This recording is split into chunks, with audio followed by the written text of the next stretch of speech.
This is Birmingham, Alabama, the Magic City, the Pittsburgh of the South. Nestled in the foothills of the Appalachian Mountains, this city was developed at the intersection of the North and South Alabama and Chattanooga rail lines and is historically a center for iron and steel production.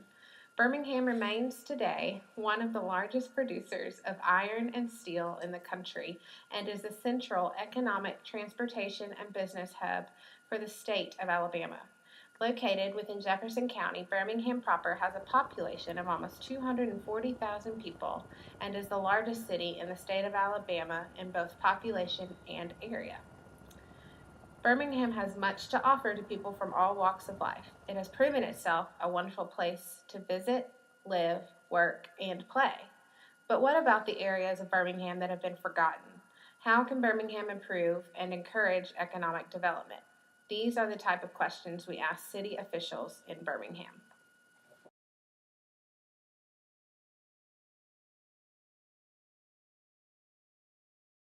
In the last 2 years, I would say that we have lost a few deals that we have pursued. And when you speak with Rick Davis this afternoon, he'll probably echo this. And we lost them because we didn't have inventory. We weren't prepared when these large companies said we want to expand into Birmingham. We couldn't offer them the building, a quality building, where they wanted it, when they wanted it, and how they wanted it. We couldn't respond.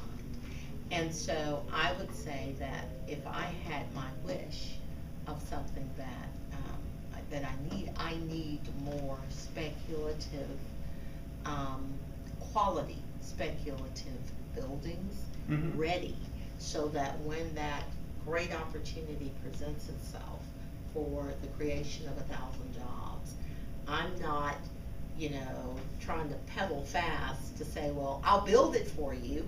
I'm competing with cities that say, well, I already have it built. I built it, Yeah, 6 years ago. I just been waiting on somebody to come. So that, I say, inventory, improving my inventory, so that I am prepared for those great deals when they come. From a land use perspective, I think one of the biggest things that we could do that may aid in this would be to get a better database.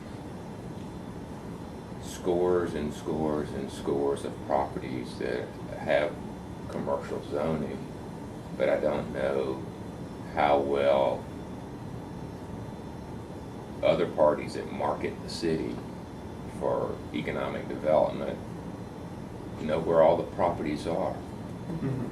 Because they don't have a very big database to, if they've got a client looking for a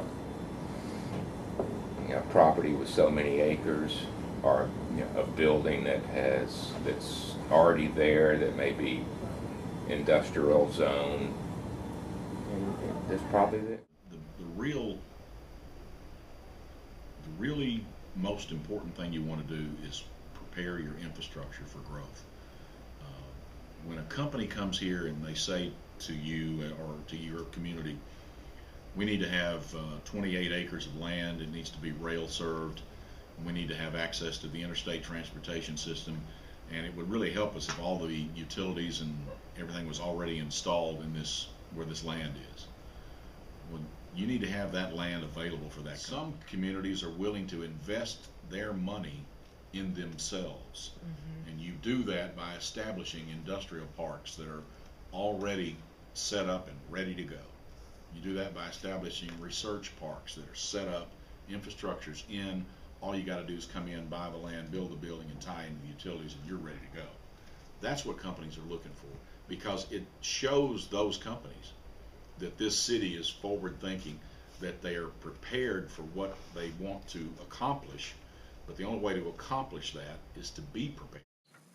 In order to attract large businesses and industries, buildings and other infrastructure are needed so that these businesses have a place to locate. This entails developing new businesses and industrial parks and connecting existing properties to utilities like water, gas, and electricity. In other words, if you build it, they will come. Additionally, development of brownfields, revitalization of the downtown area, and renovation of abandoned buildings could all help make this proposal a reality.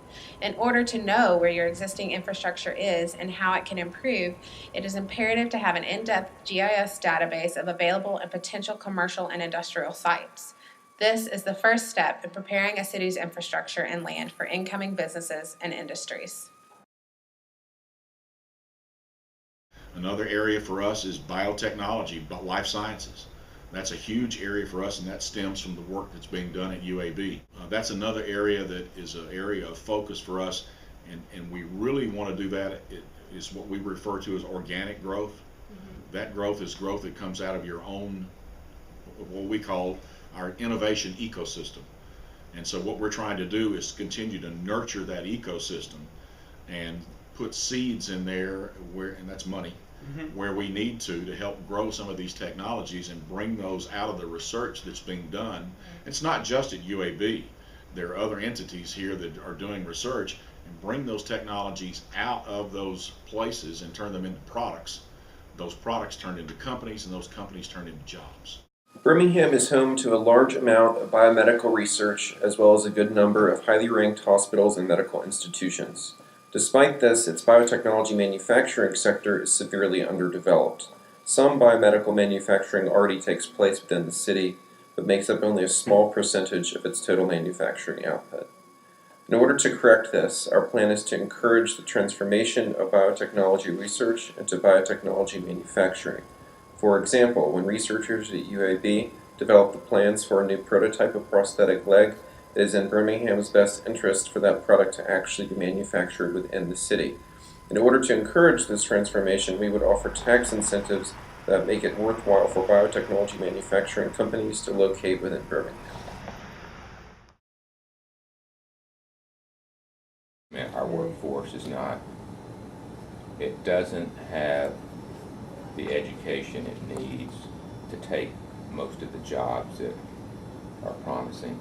There's a large percentage of the workforce that are, taking jobs, in fast food stores, taking minimum wage, because really that's all they're got qualifications for. Right. And I think it's going to be one of the biggest obstacles is to educate the workforce for the jobs of the future, because most of them aren't educated. Workforce development perspective, we need to ensure stronger partnerships with the local colleges, high schools, educational program systems. Right. High school, junior college, college, to have the prepared workforce. So when the opportunity presents itself, we have the people, the workers ready to go, they're trained, they can do the job, and we have the property where the facility can. What they care about is your workforce educated? Is it trained? Is it trainable? Is it skilled? Because that's what we need them for. And so, A low-performing education system and a lack of a well-educated workforce are some of the major issues facing Birmingham in regards to education. With 3 top-rated universities, Birmingham's higher education system is outstanding, but its public school system and technical and community college standards are relatively low. When attracting businesses and industries to a city, a well-educated workforce is crucial. However, an adequately educated workforce is lacking in Birmingham, and thus we propose the following. Create relationships between high schools and technical and community colleges in order to prepare students who are not planning to attend four-year institutions for the workforce. These relationships would be stepping stones in providing skills for the workforce that would be useful in facilitating industries such as biotechnology manufacturing. I can tell you we've lost projects because we didn't have direct flights to Europe. In talking with economic developers and planners in Birmingham, we learned that many business deals have been lost in the past due to the absence of direct international airline service at Birmingham Shuttlesworth International Airport. Birmingham's airport is, in fact, international in name, meaning that it has a customs office but does not currently offer any direct international commercial flights. The infrastructure is there, including a 1,200-foot runway, but the city has not yet been able to attract an international carrier due to the lack of demand and awareness of the airport's international capacities. Our economic development proposal for Birmingham Shuttlesworth International Airport is to renovate existing terminals and make way for expansion, which is currently underway, increase advertisement of and promote the airport and its international capabilities, and work to increase demand for direct international flights and attract international airlines to the airport.